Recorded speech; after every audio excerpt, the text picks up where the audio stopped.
This podcast is recorded on Aboriginal land. We pay our respects to elders past and present and recognise that sovereignty was never ceded. The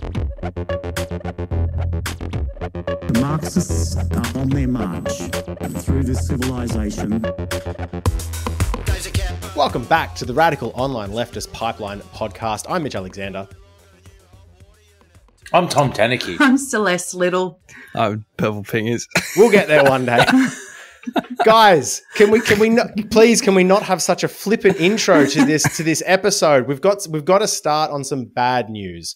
I'm really sorry that we've got to start on a bit of a downer this week, but we're saying goodbye to a titan of Australian politics. Rest in peace, friend of the pod, Kevin Andrews. Passed away earlier in the week. And like I think a lot of you, when I first heard that Kevin Andrews had passed away, my first thought was who? And then Celeste in our chat reminded me a little bit of who he was. And it all sort of came flooding back.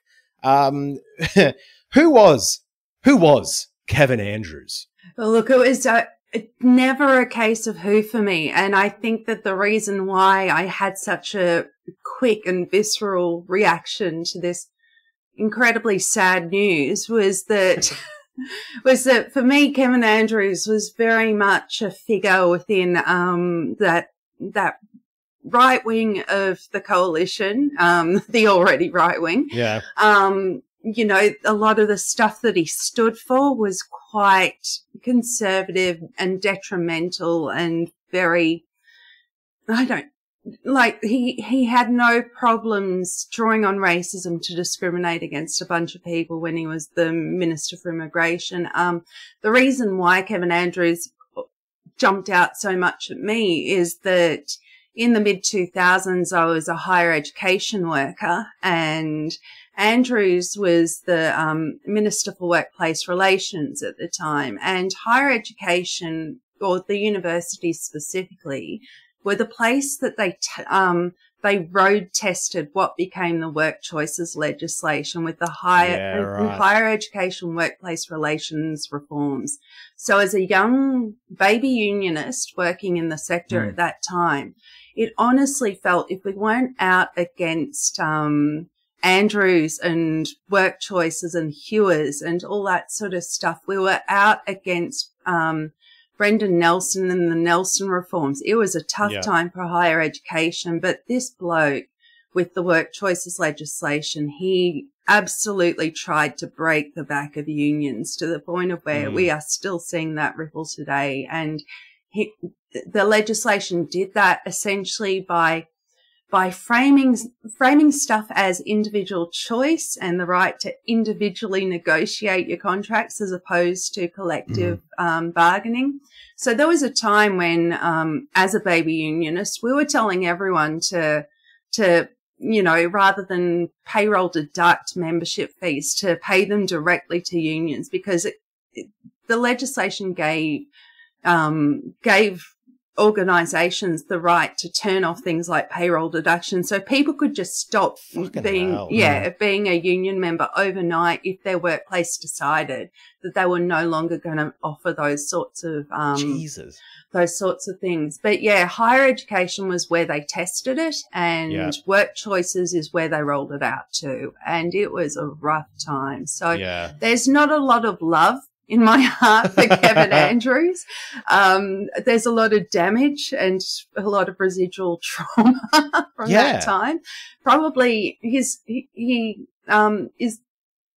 one of the reasons why I'm still very much a hardcore unionist to this day. In a way, Kevin Andrews is why you're on the pod.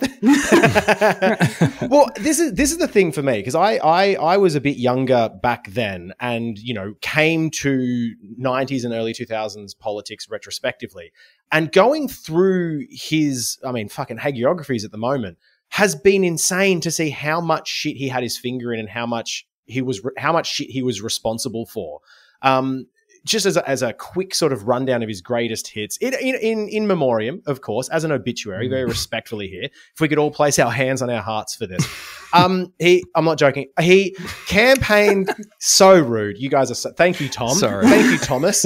He campaigned against marriage equality, comparing same-sex relationships to the relationship he has with his cycling mates. He introduced the bill to stop... Sorry, can we just stop it? I don't recall that. Sorry, my hand's off my heart. Don't believe it anymore. What did he say? He compared same-sex relationships to the relationships that he has with his cycling friends. Is that what you said to me, Yep. Mitch? And I'll insert a clip here. Yes, there are all sorts of affectionate relationships. I have an affectionate relationship with you, Sam.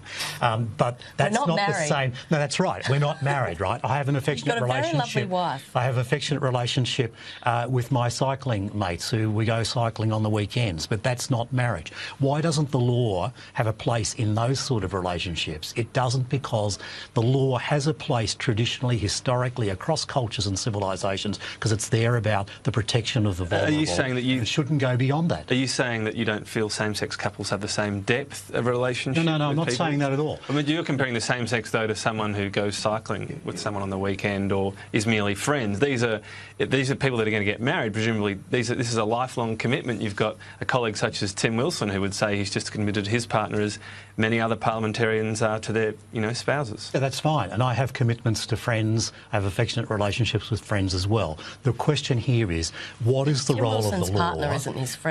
No, well, I hope he's his friend, as well as his partner, if you understand what I'm saying. Just the most craven piece of shit commentary I've ever fucking heard from a breathing human being, and it made me ashamed to share the same species with him. But back to the obituary. He might have been worth it, just as an aside, to perhaps follow him on these cycling trips to find out what went down. But too late now, obviously. Too late now. He introduced the bill and was part of the bill to stop assisted dying in the Northern Territory, meaning that there were, for about 25 years, people living in very fucking horrible conditions they didn't need to. He was a main player in the African gangs shit that you may recall when I remember it being like from Peter Dutton, but it was also from Kevin Andrews, who, when he was the immigration minister, something like that, predating Trump by a decade, he cut immigration from Africa to Australia, claiming explicitly it was because Sudanese people have difficulties integrating into our society. And when called on it, he doubled down on that for years. We cannot assume that the capacity of all of our potential migrants to integrate successfully is the same as their predecessors. And then he also was actively one of the main players in stymieing Malcolm Turnbull doing any climate action. So before we move on, Tom Pingers, do we have any final words for this legend of Australian politics? I reckon seeing the platitudes and stuff from both sides of the fence about like, oh, what a great man in politics and whatever. Like, you just don't have to be nice to cunts. Yeah. Like, you really just don't have to. Like, seeing it, Albo be like, this man did so much for democracy and whatever. You'd be like, cunt's dead now. Move on. Like, thank God. Let's go. Like, stop it. Stop it. I do not feel like you have to make shit up. If you really do want to be polite about the whole thing, if you personally have some sort of moral objection to speaking ill of the dead, I understand that. I totally get it. But you can just shut the fuck up. You do not need to rewrite history and say that a big piece of shit was somehow also a good person. He wasn't. I think especially some parts of Scotland, but some very left-wing British people have very good takes whenever Margaret Thatcher's brought up. Do you think she did any good? Not a bit of good. Not a bit. I'd put a stake through her heart and garlic round her neck to make sure she never come back. Isn't that a pretty horrible thing to say when her funeral's going on right now? Too bad, too bad. And that's like, you can do that. You're allowed. Because they do it to us. That's the fucking thing. They might not do it in public because we have respectability politics at play, but I guarantee that those people laugh, mock, and make fun of dead leftists, dead activists, dead poor people that they think about. We know this. We know this from emails from fucking Alan Tudge to the media when they try to demonize people, claiming that robo-debt wasn't their fucking fault. They demonized them and they had fun doing it. So whenever these cunts die, you can at least shut the fuck up about it, or you can start a podcast and you can make fun of it. I won't be dancing on his grave. I won't be dancing a merry jig on his grave. But if I were the family of one of the people who have been, forced to continue whilst being denied euthanasia and forced into years of pain and misery, like the people I read about in Andrew Denton's brilliant Crikey article about, what Andrews did for euthanasia laws. If I were the family of one of those people, I would be dancing a jig on his grave, And if they were dancing there and I were on the side, I'd be putting a little disco ball up for them. Respectfully, of course. Moira Deeming's defamation proceedings against, head of the Victorian Liberal Party, John Pizzuto, were recently upheld. So that is to say he now has to pay her hundreds of, I think, was it $300,000? And there's now also a concurrent push, I see, to have her reinstated into the Liberal Party. Yep. So, the hope here from the TERFs and their attendant allies in the Liberal Party is that this win in defamation proceedings, in, Australia being a defamation paradise after all, their hope is that that win there will bleed into, gains in political capital for them and for their cause. So for people who don't, recall the history here, Pizzuto accused Deeming more than once, I think, if I recall correctly, of having knowingly associated with Nazis. And that was the defamatory imputation, that he knowingly associated with them after a, transphobic turf rally that came on to have international significance. Any country that was hosting this kind of, that was party to this political debate between, TERFs and the allies of trans people and trans people themselves. Any country that was party to that came to view this as I suppose, a bit of a red letter day in exposing the kind of allyship that TERFs could actually expect to receive, and the kind of actual allies and accomplices they could expect to see show up for them. There were long-standing accusations against one of the speakers on that day, for example, Kelly J. Keane, that she had, gotten into bed with the far right, often hotly debated by her. Sometimes, she exposed herself in that respect, but nothing had happened anywhere in the world like it happened on that day, where a band of attention-seeking, and I do say attention-seeking, media controversy cultivating neo-Nazis of the Australian National Socialist Network did what they do best, which is just rocking up and getting all the cameras to point at them. So Deeming was a speaker there. NSN showed up in solidarity, and that was their words. It was so looking through the proceedings, it was pretty interesting to watch it and to be in researcher chats with other people, to get a running commentary on what was going on in those proceedings. Because they were always like, this is not working out well. This team, as in Pizzuto's team, were just handling it ineptly. None of the connections that might be said to be drawn between Deeming and people with neo-Nazism seem to be being brought up. Right. None of the things that I think, like anti-fascist commentators or groups like, White Rose, none of those things were really being brought up there, and I'm just not sure how far they were with that. So you're saying, like, in his defense of this defamation thing, you're saying like him and his team just didn't bring up anything that actually seemed like it would be a salient point to bring up, because maybe they're not aware, or maybe they couldn't, or just didn't know.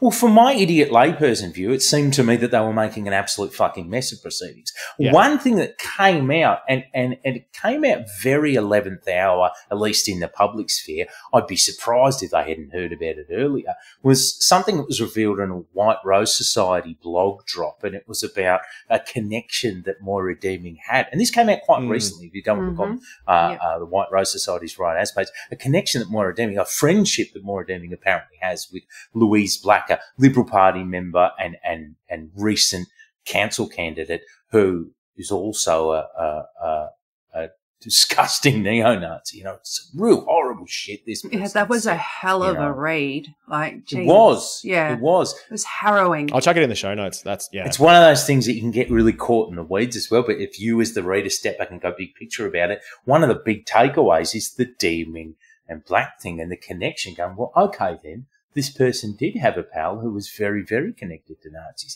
Now, I'm an idiot layperson. I don't know whether that would have borne any relevance whatsoever to a defamation proceeding. And I guess the question is like, you know, was it still a defamatory imputation? You know what I mean? And I don't know. Maybe it was utterly irrelevant in defamation context. You know what I mean? Maybe it never reached his 10 beats me. But, you know, it was still of interest to me overall. As an observer, you know, I had more than a passing level of like interest and relevance to this whole thing. And it's not just because I know about sort of Nazi stuff, you know, well, I do.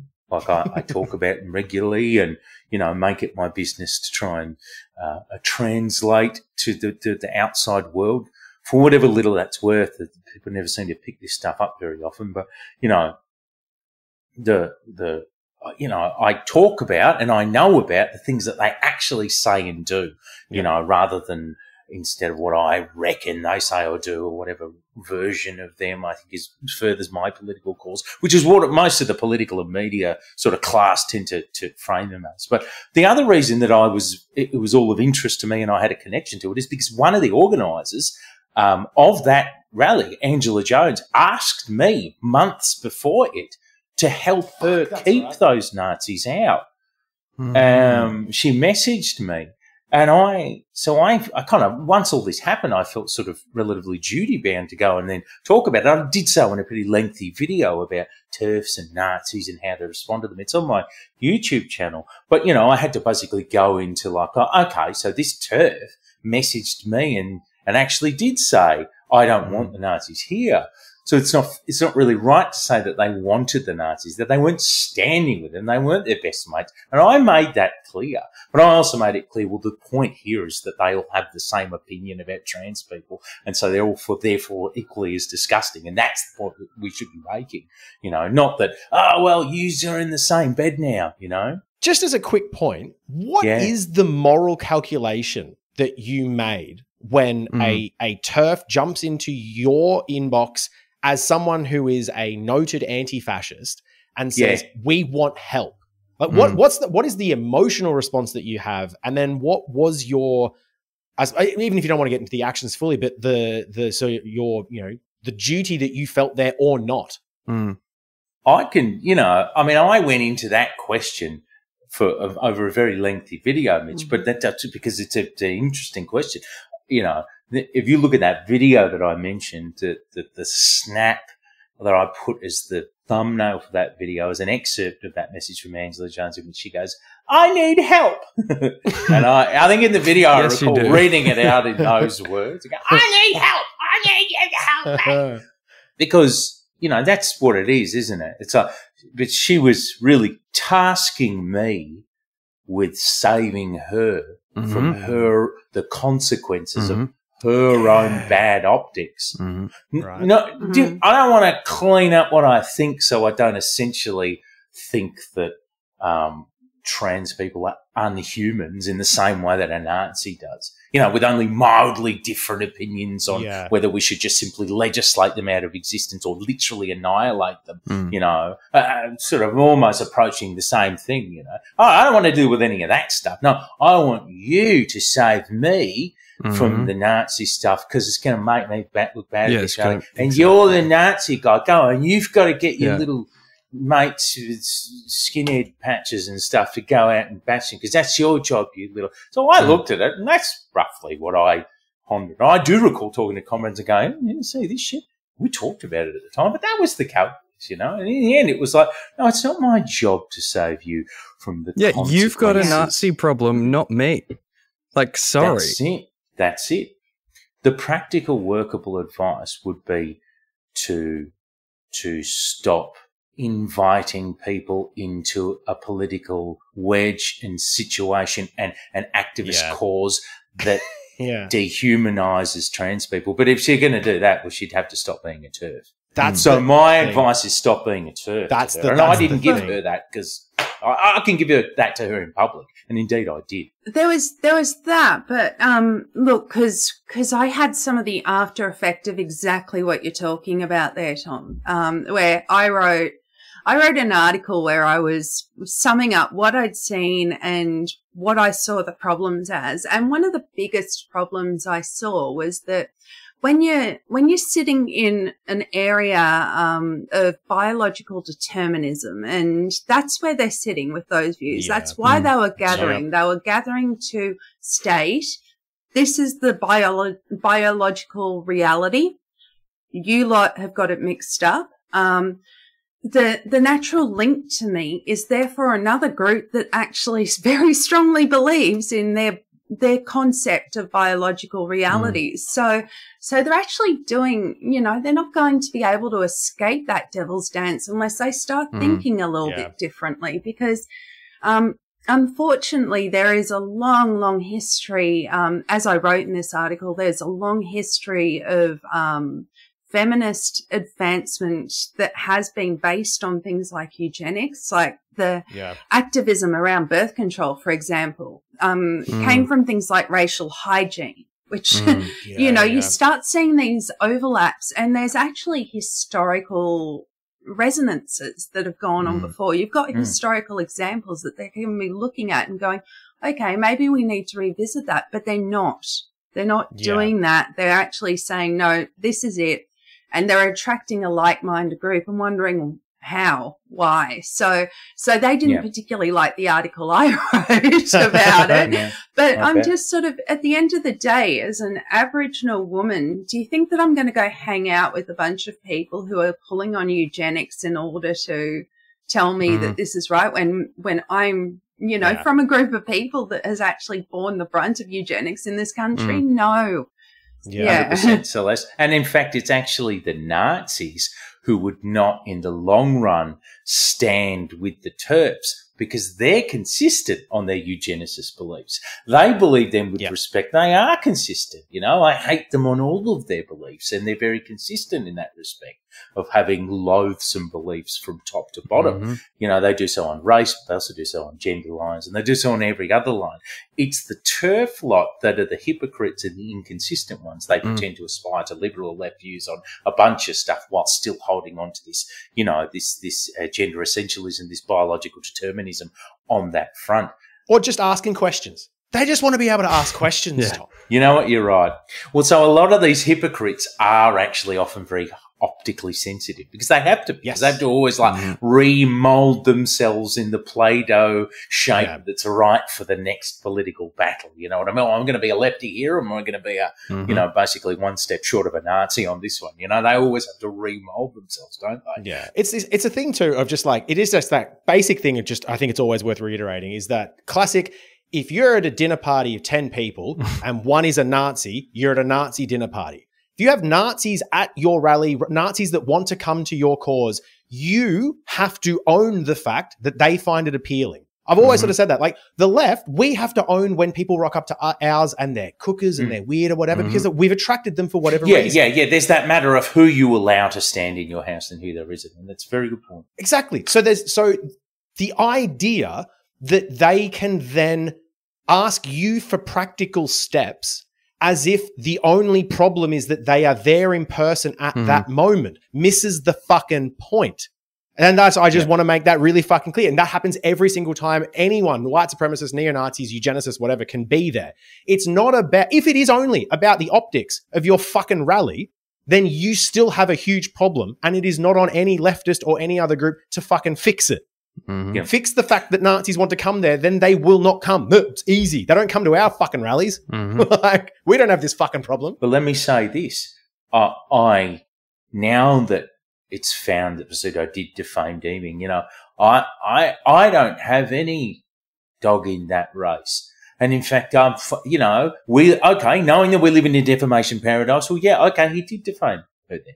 He didn't have any information at that time, like perhaps White Rose Society came out to release and yada, yada, yada, to suggest in any way, shape or form that she knowingly consorted with Nazis. That's very hard to prove. And the reason that he did say that was endemic of a thing that everyone does with these neo-Nazis as they steadily grow in Australia through the consistent coverage that they get, one part of which is their regular stunts, the other part of which is how useful they are to everyone else with an agenda to shape them in whatever form they want. For example, politicians using them to add more laws,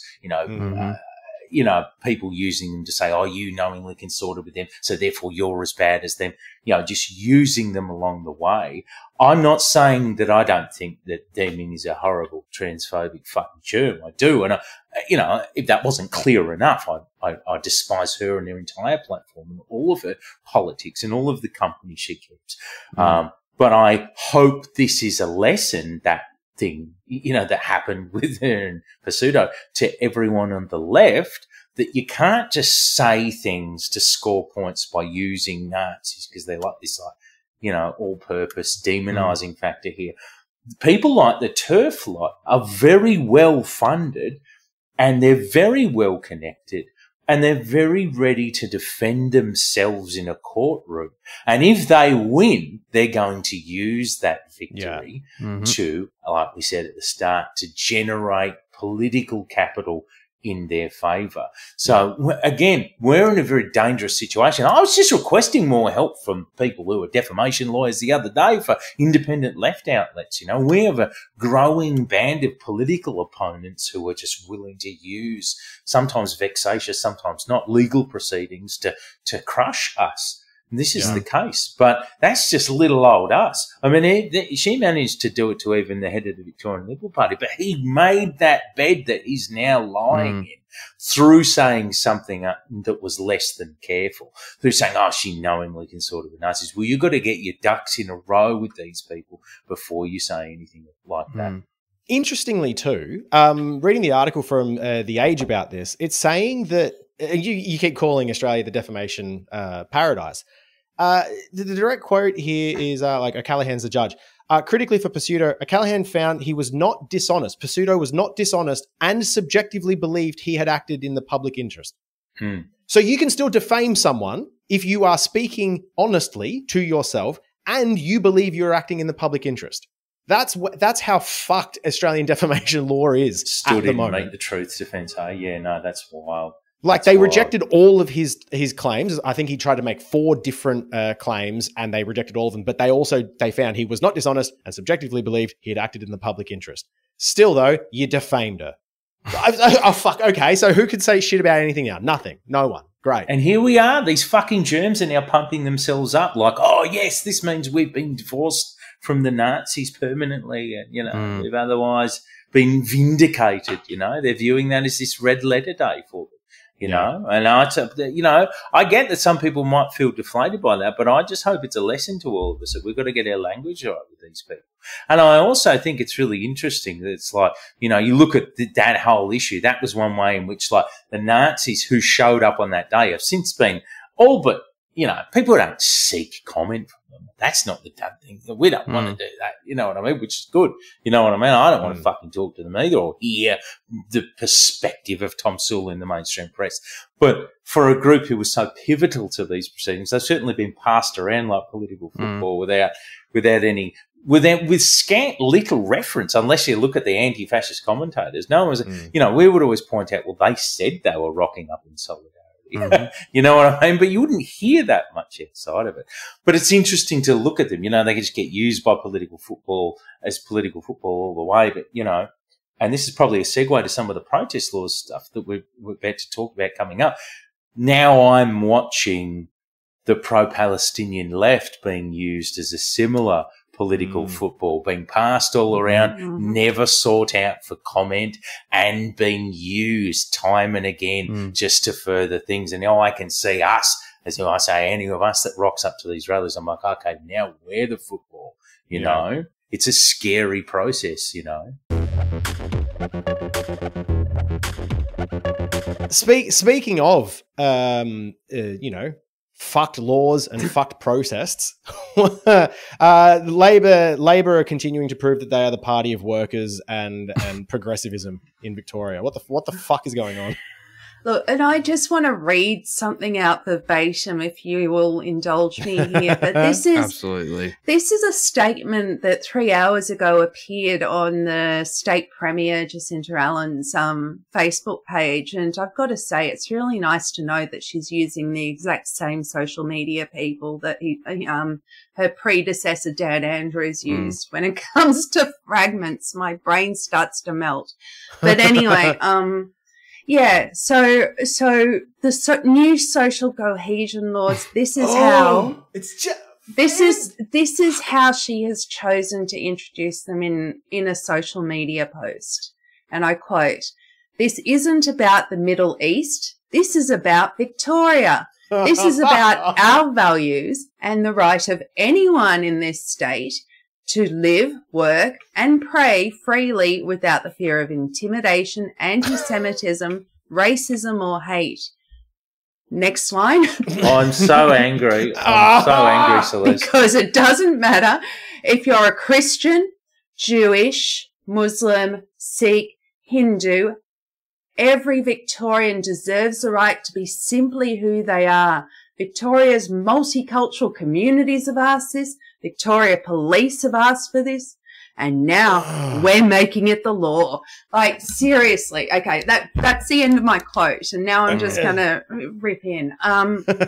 Social cohesion laws and the amount of dog whistle that has just gone into that one post in order to introduce what is an absolute fucked up suite of laws is astounding. And we have had a rant before about the attacks on protest over the years and how the Victorian Labor government, God, how many years have they clocked it up as the government now? They've been in for quite a while. Jesus. This is a third term, yeah?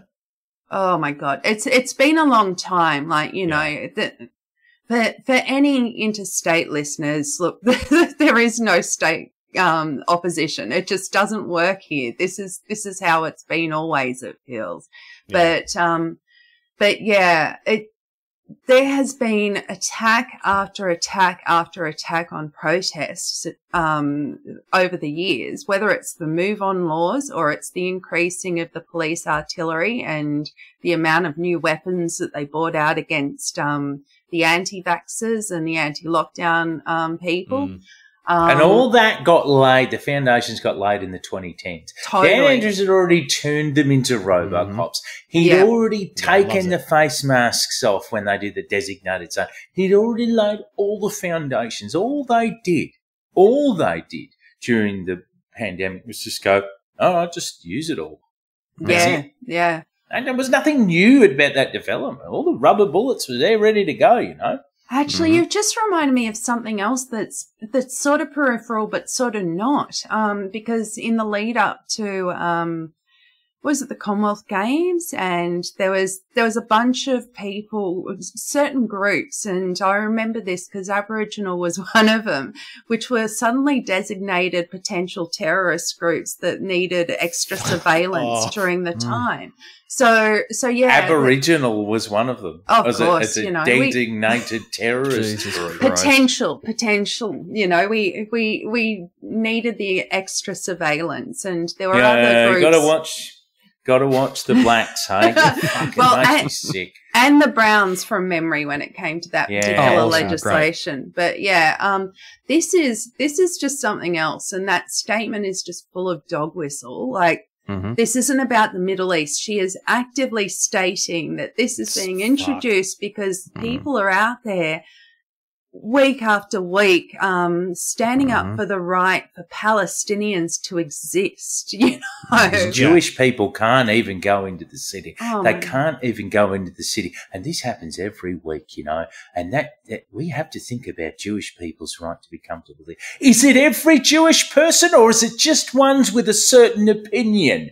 And if that's the case, is it perhaps the opinion that's the problem from which their discomfort resides with the rallies rather than their race? Is it their opinions? Is it their political stance? Oh my God, I fucking hate this clown world shit. Even fucking then, then they're also the protests are peaceful. Every fucking week. Yes, every fucking Sunday, they are peaceful marches through the fucking city. Like, sorry, there hasn't been widespread attacks every week. It's not like we're in any way a European country that has had rolling protest with like burning fucking streets and barricades. These are peaceful fucking protests that they don't like the political pressure they are actually applying. Yeah, no, it's just that line. This isn't about the Middle East. It's about fuck off. Yeah. And we've all come out 1,000 times and we've gone, oh, but there's Jewish people here. And we've said it again and again, and they've said it themselves, and Jews against fascism and the loud Jew collective standing at the front, standing and look, we're here, see, the diversity of everyone's welcome, all this and that. Doesn't matter. This is just, again, this is what I was saying before about how we're political footballs now. Now, the narrative to help furnish global consent for this is fucking unforgivable genocide. It has to be that we're all just anti-Semites. So to create local confusion just enough to stop us from getting to the point of forcing this government to take some. And I acknowledge they've taken some steps. They've joined the United Nations resolutions there. But, I'd like them to be kicking out the embassy. All right, let's talk about what these laws actually are. Yeah, so, before we fly too far off, what are we actually fucking talking about? Yeah, well, I guess, the laws. Let's go. That's when you know you're a political junkie. The laws, let's go. Yeah, real exciting stuff. But yeah, so Jacinta Allen has effectively announced 4 things are getting introduced after all this kerfuffle. And the first is the banning of flags and symbols of listed terrorist organizations at protests and whatever, and just everywhere generally. Next is the banning the use of masks at protests. And then she's defended this by saying they're used by agitators to shield identities and hide them from personal accountability, ignoring the fact that COVID is a thing and also that people have, health concerns. Let's hit all 4 of these because I reckon we're going to have massive things to say on each on all 4 of them. If we start on one, we're not going to fucking stop. So please, what are these other ones first? Because fuck me dead, they're all shit. Excellent. So banning flags and symbols of terrorist organizations, banning the use of masks at protests, banning the use of glue, rope, chains, locks, and other devices. And then the kind of wildest one of all of them is introducing a social cohesion pledge for organizations who apply to receive funding from the state government. You've got to sign a pledge now. That's so fucked. Do we want to start on that one and work our way backwards? Yeah. No, let's end with that. Let's end. That's a banger. So, I'm reading off of what I've seen as an Instagram tile from Jacinta Allen. Yes. And so this first one, and speaking of the dog whistles you mentioned before, Celeste, this post says, new social cohesion laws in Victoria. Again, already double think shit.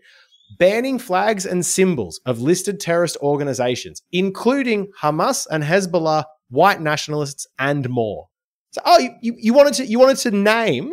You wanted to call This out. is not about the Middle East. It's not about... you guys have to remember this is not about the Middle East. This is about Victoria. And so the only groups we will name in this entire announcement will be Hamas and Hezbollah. But it's not about... Fuck off, Labour, you fucking gronks. But again, this banning flags and symbols, we have talked about it ad nauseum. All of us have talked about it elsewhere. We will always continue to talk about it.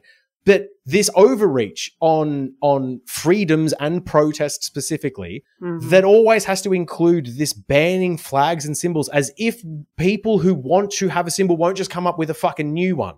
And you end up just banning everything and going on this wild goose chase about, we've got to ban the symbols. We've got to ban the symbols. It's like, how about you lift up our material conditions so people don't feel the fucking need to rally around bigoted, horrible symbols? How about you help people in the Middle East? How about you stop being complicit in the fucking genocide so people don't need to go out there onto the street with any type of fucking flag? Because as we also know, any group can be listed as a terrorist organization pretty fucking easily and quickly. That's the most disgusting thing about this, is that you don't have to go out of your way to keep banning flags and symbols. You just put groups on the list you don't like, and you shut them down that way. And this is what we always need to push back against as leftists.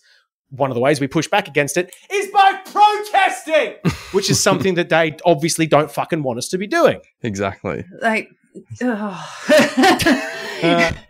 I am tripping over all of my own thought trains right now because there is so much wrong with this. The one that there's a lot that jumps out at me, and I've got to admit, I haven't been, as somebody who used to be on the streets every week, just about, not that long ago, I haven't been as present as what I used to be.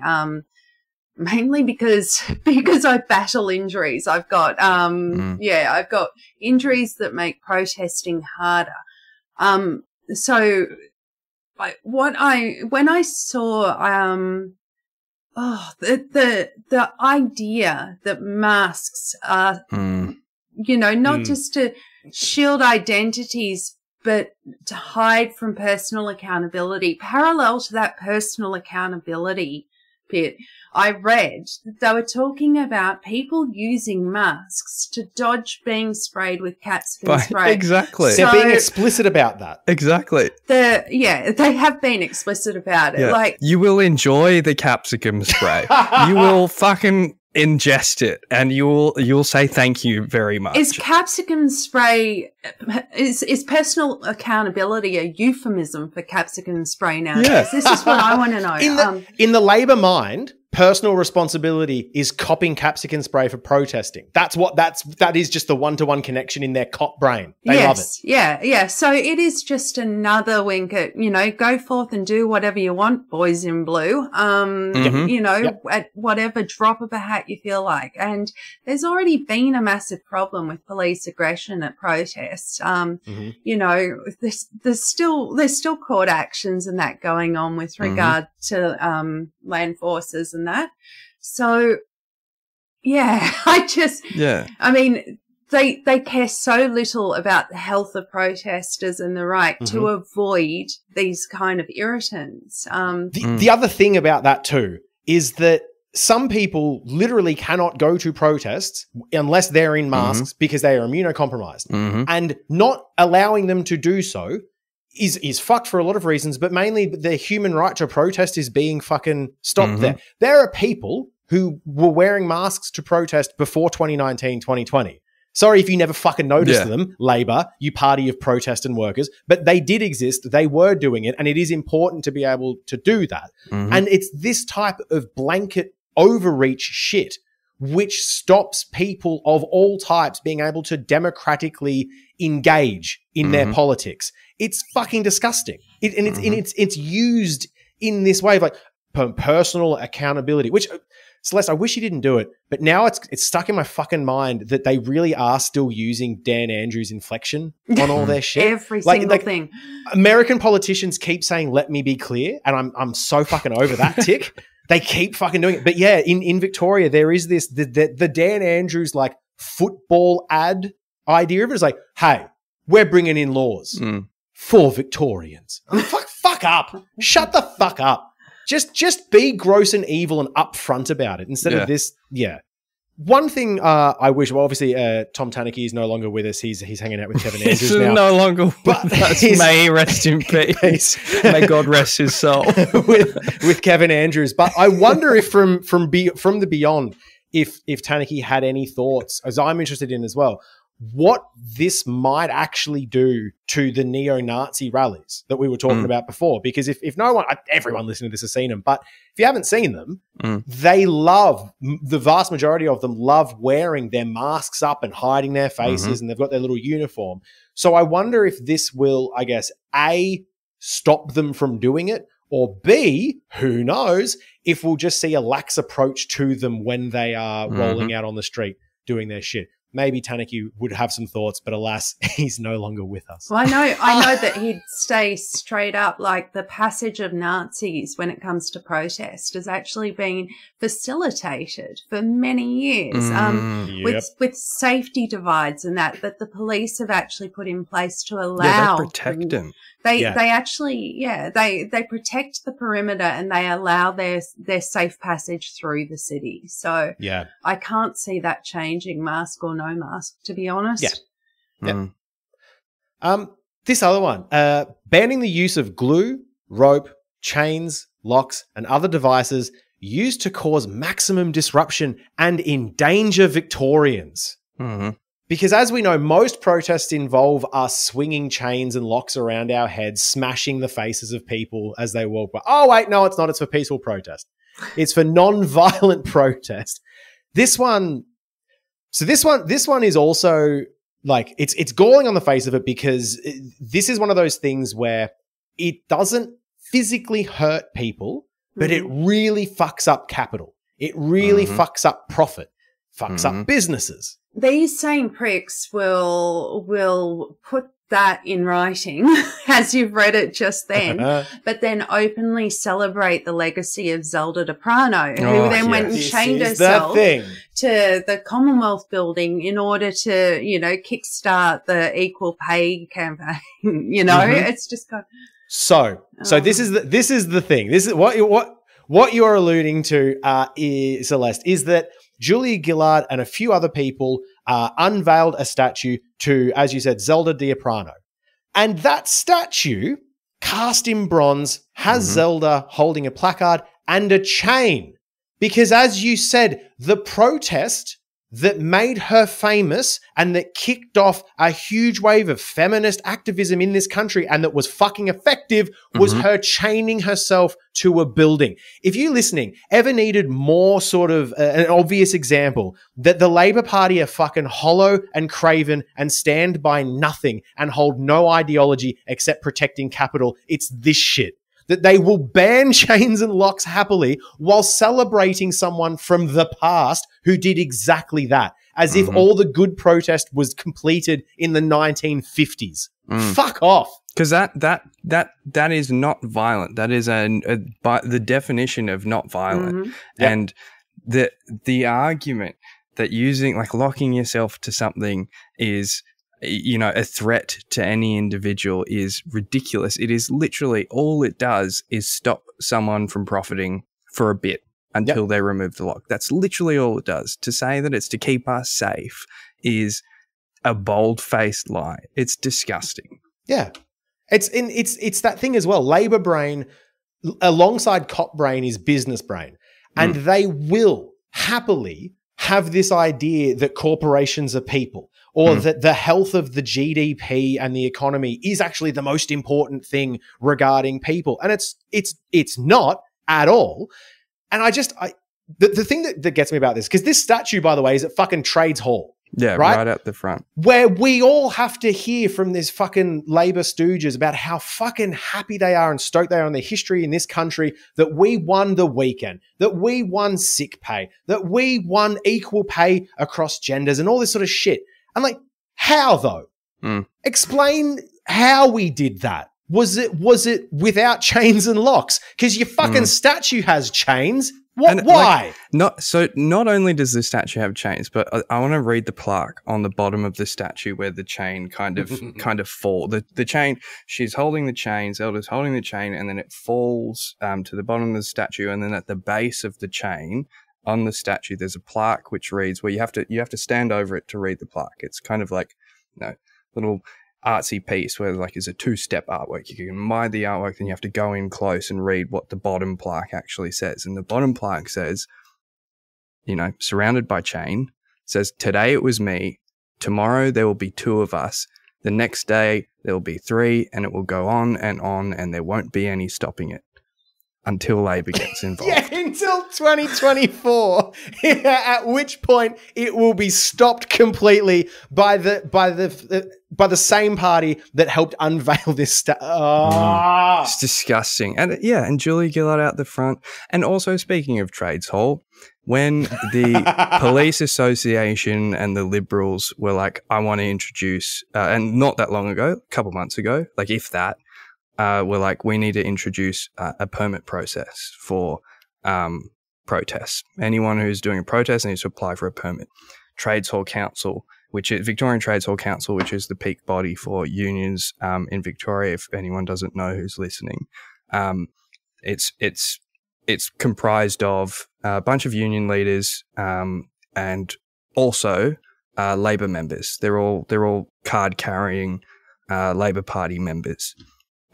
When those proposals were introduced, Victorian Trades Hall Council came out swinging, saying, "You will never get us a permit to protest. Protests are designed to be disruptive. Melbourne, the streets of Melbourne were designed without a town square so that we couldn't protest, and therefore, whenever we protest, it is disruptive because we have to close down the streets because this is how they designed it to stop us." And they just came out swinging really hard at this. And now the Labor government introduces a proposal to quell and quash protests like this, and silence. Absolute silence. Yeah.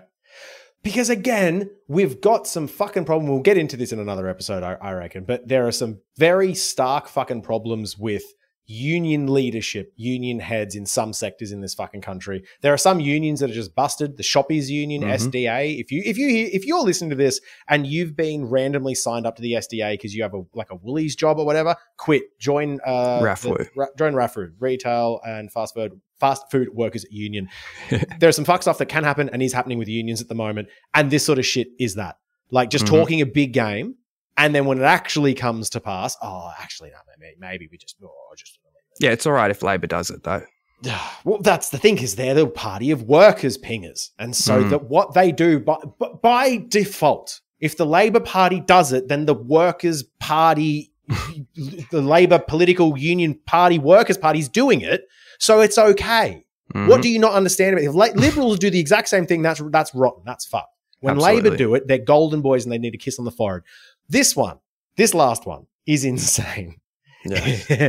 Introducing a social cohesion pledge for organizations who apply to receive funding from the state government. What the fuck are you talking about?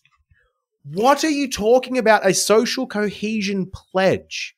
It's pretty smart if you think about it, because all of the not-for-profits who try and the not-for-profit industrial complex is inherently flawed, but there are certain not-for-profits that are quite good, and the only reason that they're good is either they don't rely on funding from the government, so they can say whatever they want because they don't have to worry about biting the hand that feeds them, or they do things that are effective.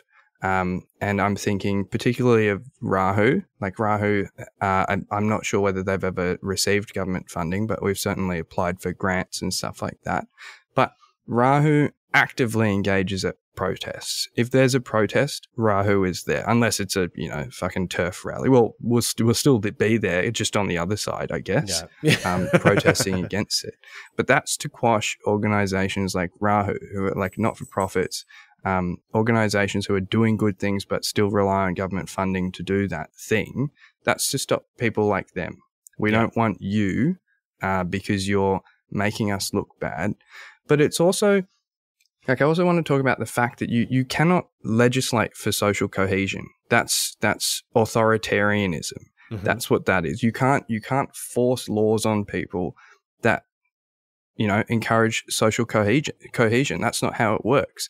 If you want social cohesion, the only way that a government can affect that change is by creating a society that we actually want to protect and we want to defend. Social cohesion disappears when the government enables a society that keeps fucking us over. So if they want us to stop going and protesting, then maybe improve our lives a little bit. And then we'll stop protesting because there'll be nothing to protest. But you cannot legislate for this. That you are that's just authoritarianism and then fascism. That's all that is. It's this idea too that you as the government just have this top-down idea of what social cohesion is. By default, it's now not that. Like that isn't how cohesion actually operates. It has to be, like you said, Pingers, a bottom-up approach where society coheres to things. If it's legislated top down, then it's not open. It's too inflexible to actually be social cohesion. Society changes, it shifts, norms change and shift, cultural mores come and go, different parts within society clash against each other. And if society wants to cohere properly, then those clashes happen in good faith and in positive ways, and growth comes from them. And when material conditions are shit, it's more likely to be horrible and violent and fucked. But in both of those instances, you can't come from top down and say, cohere in this way. I thought, well, no, that's not cohering. That is forced. That's political assimilation, essentially. I'm saying this is what we prescribe. And as we know, legislation lags too slowly behind social change to make this in any way coherent. But they're introducing a social cohesion pledge. It's just, I want to see the details on that. I really, I don't. I can't wait for the wording of that. I am sure it is going to be absolutely stunning. It's going to be the most white Australia policy shit that we have ever read in our lives. Again. That's what it's going to be, because they're straight off the bat, look at who it is that they've actually targeted this post toward. Speaking of Rahu, though, and actual effective protest that they fucking hate and want to try and outlaw, you were at Pingers, a fucking cool Rahu protest just the other week, or just this week. Yeah, I do want to preface this by saying that it wasn't a Rahu occupation. There were Rahu members there. There were Rahu organisers. Awesome. It was a bunch of people, a bunch of leftists who organised this thing. The Daily Mail attributed it to me, like I was the organiser of the thing. I was one of the organisers. There was a lot of people involved in this. And also the police, when we were there, they were like, we know you're the organizer. And it's like, that is news to me, mate. Thanks for letting me know. Like, that's incorrect. But yeah, a lot of people involved who just want to see housing in this country and in this state particularly improve. But yeah, there were on the weekend on Saturday, there's 3 empty houses in a row on Weston Street in Brunswick. 84 to 88 Weston Street in Brunswick have been empty for 16, 10 and 8 years respectively. I'm pretty sure that's the right order, from 84 to 88. The landlords are evil, like properly evil people. One of them has had numerous offers from just randoms in the neighborhood, been like, can I buy your house or can I rent it out or whatever? And he's just like, nah. The neighbor of that place who owns the house next to them was like, can I just put a skip in the front yard? It's empty. It's been empty for 16 years. I just need it for 3 days. And he was like, nope. So yeah, anyways, just a lovely guy, literally not using the house in any way. Yeah. So we've had a number of organizing meetings trying to pick a good site for an occupation, because this is the next step of the things that we're going to do with respect to housing protest and organisation and collectivism in Victoria. Is we're just going to start, instead of privately squatting these places, because we're doing that all over Victoria, we're going to do it publicly. The first one was a bit of a test, so we wanted to do those 3 places in a row, but unfortunately we rocked up and the landlords were there. And that was just random as well? Like that was... Or would they get tipped off? So I reckon one of the landlords follows me. So I don't think there's many. We didn't say the address or anything. He's a legitimate fan. He's like, I'm one of the good ones. Or his son. I reckon it's his son. Yeah.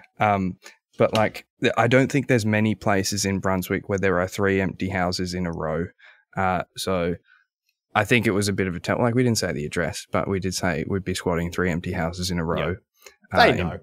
Exactly. You can tell when if that's you, if you're that landlord and you see that post, you're like, fuck, better get to my house tomorrow morning. Running down the street. Literally.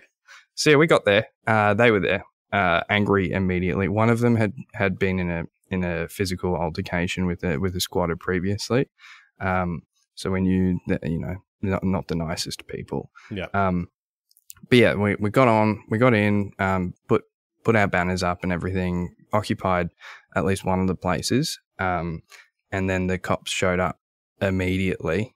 And we fucked around for quite a bit, held them off for a long time, pissed off the landlords for a very long time. And then the police ended up giving us a move on order.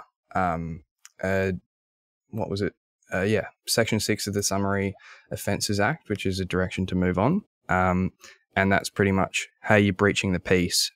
We can order you to move on from public property. So we were on the footpath at that point. They're not actually able to do that if you are demonstrating or protesting about a particular issue, or speaking, bearing, or otherwise identifying with a banner, placard or sign, or otherwise behaving in a way that is apparently intended to publicize the person's view about a particular issue. So we were protesting. Mm-hmm. We were like, those criteria were well and truly met. And the reason that you can't issue a direction to move on if those conditions apply is because protest is disruptive. That's the whole point. And protest should be allowed to happen in a well-functioning democracy. So the fact that they still issued us a direction to move on means it was unlawful. It's an unlawful direction. But we decided in this instance we would comply with it because no one wanted to be arrested that particular Saturday when it was like 30-something degrees, and we'd have to go fight it in court with cops who just have no idea what they're doing. The next time, we're not going to do that. Like they're just going to have to arrest us. But we're also going to be probably a bit more organised for the next one. And the landlords aren't going to know when we rock up. But also at the same time, literally while we were doing that, Rahu in Western Australia is occupying land owned by the Uniting Church. Nice. It's the site of Sister Kate's, which was a mission, which was stolen gen home. Exactly. Yeah, used to do some evil things to Aboriginal people in this country, and it's since then has been like reclaimed as a place. It's a sacred birthing ground. It's a place where a lot of mutual aid is provided to the community, and it's a really important place. And a bunch of Aboriginal elders have been evicted, like told to leave. So we're occupying that place. We've put locks on the gates and stuff. They can't get in. We obviously have the key, so we can let community supporters in and whatever. But also Uniting has decided not to call the police just yet because that's a bad look. Yeah. Of all the places that should be accepting, the poor and disadvantaged and give them shelter in their hour of need. To evict Aboriginal elders again. On stolen land. No, fucking again. Not a great move. We reckon they're going to hire private security to do it instead because for some reason they reckon that's a better look. Yeah, great. I suppose it keeps it out of the news. It keeps it less public. It's not public resources per se. Yeah, it's just exactly we're paying for this. Hell. That's fine. But so like we did some research. They've already subdivided the land. They're obviously planning to sell it, but it's not for sale just yet. It's it's worth a lot of money. It's like very close to Perth, CBD and everything. But Yeah, so at the same time we were doing this occupation, that occupation was happening in Western Australia. And just like, I just want people to start expecting more of this. And like, if you have a bunch of mates wherever you are in Australia, I reckon, like, literally just find an empty home or reach out to me and I can send you an empty home near you. But just make sure you've got people already and you're ready to go kind of occupy a place, because I want to see stuff like this popping up all over, because it's incredibly embarrassing for the politicians of that area to show that it's like we don't have this social cohesion anymore. People are angry, people are popping up, kind of resisting us wherever we are, and I think that's incredible, because this is really the only way that we fix this shit. By us doing something about it. Yeah. It's been decades now of them facilitating the housing crisis, and then a good couple of years of them going, "Oh, we're going to do something about this housing crisis." Well, fucking what, cunts? What are you actually doing? Oh, well, we're going to release $500 billion more for building housing. No, fuck up. And so then they've done nothing, and so now we need to do things, and this is actually what gets results. They can't allow this to keep happening. And so we can either do this once and never again because the cops came and then we stop, or we do it so much that they have to fucking respond properly. And that's if they keep doing, again, 10,000 people a month end up technically homeless in this fucking country at the moment. That's disgusting. And if the government isn't going to do something about that, then we will. And that is community organizing like that. That is mutual aid for those people. That is helping food banks actually in communities that need it the most. The government's not coming to fucking save us. We have to force them to act. We need to bully them into it. And one way of bullying them into it is to attack capital, is to attack their fancy properties, their business, their profit. It's to use chains and locks, regardless of how fucking illegal they want to make it or not. It is to attack them in the optics so we don't have to attack them further. That's the whole fucking point. Yeah, we can do this. Exactly. This is the preferable option to the ruling class. This is way less, I don't know, mortal. We've done it. We have. There's been a dedicated move since the 80s to wash our history in every number of ways, to get rid of the literally violent shit that had to be done. Because again, you cannot have this many people going hungry, going unhoused, all the rest of it, without people that fall by the wayside getting fucking violent. This is just what happens. I don't want it to. I want to feel safe in my community. I want my society to cohere. But if you leave people to get fucking desperate, this is what happens.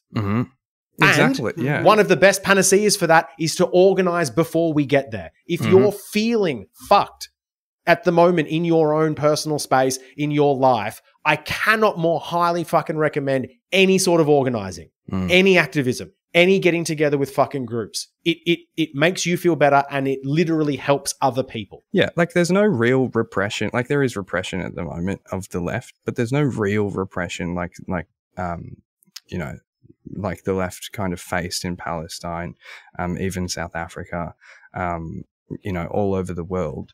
And we need to take advantage of that. We need to organize while we can, while we're able to, and while it's relatively easy compared to left movements throughout the world.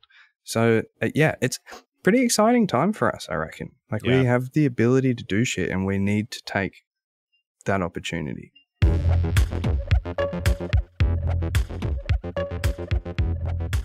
Thanks for listening to another episode of the Radical Online Leftist Pipeline podcast.